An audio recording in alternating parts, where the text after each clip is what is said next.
Hello बच्चों, let's read the question. So in this question, a parallel capacitor made of circular plates, each of radius is 10 centimeter, has a capacitance of 200 picofarad. The capacitor is connected to 200 volt AC supply with an angular frequency of 200 radian per second. What is the RMS value of conductor current? ठीक है, तो हमारे को RMS value of conductor current find करना है। तो सबसे पहले हम इसका की कॉन्सेप्ट देखते हैं। ठीक है, अब जो आर एम एस करंट होता है, देखिए आई आर एम एस हमारे को फाइंड करना है, तो आई आर एम एस को हम कैसे डिनोट करते हैं? V R M S divide by X C. अब एक्स सी क्या है?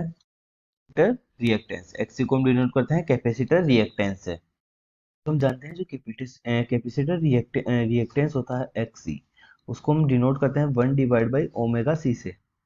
ठीक है, तो ये वैल्यू हम यहाँ पर पुट कर देंगे। सो हमारे पास आई आर एम एस जो है, आई आर एम एस जो कि हमारे को फाइंड करना है, उसकी वैल्यू हो जाएगी V R M S divide by 1/ओमेगा सी। तो इसको हम ऐसे भी लिख सकते हैं V R M S divide by sorry multiplied by omega C. अब ठीक है, ये ओमेगा सी हमारा ऊपर चला जाएगा। अब हम यहाँ पर हम वैल्यूज पुट करेंगे। So I R M S हमारा कितना आ गया?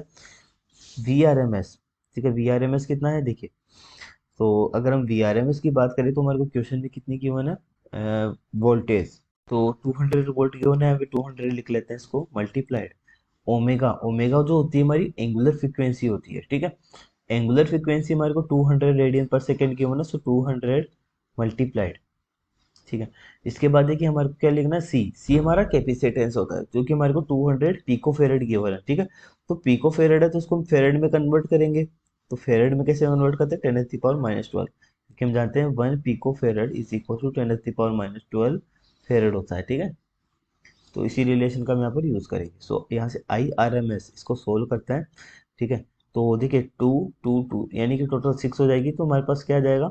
8 मल्टीप्लाई 10⁻6 है या -12 है, तो -6 बचेगा। ये हमारा एम्पियर में आ गया। इसको हम ऐसे भी लिख सकते हैं 8 माइक्रो एम्पियर। ठीक है, क्योंकि हम जानते हैं 1 एम्पियर इज इक्वल टू 10⁻, ऐसे लिख सकते हैं 1 माइक्रो एम्पियर जो होता है हमारा, ठीक है, वो 10⁻⁻6 एम्पियर के इक्वल होता है। ठीक है, तो इस तरीके से हमने इसको 8 माइक्रो एम्पियर इसका फाइनल आंसर हो जाएगा। ठीक है, तो हमारे को क्वेश्चन में क्या पूछा गया था? RMS current.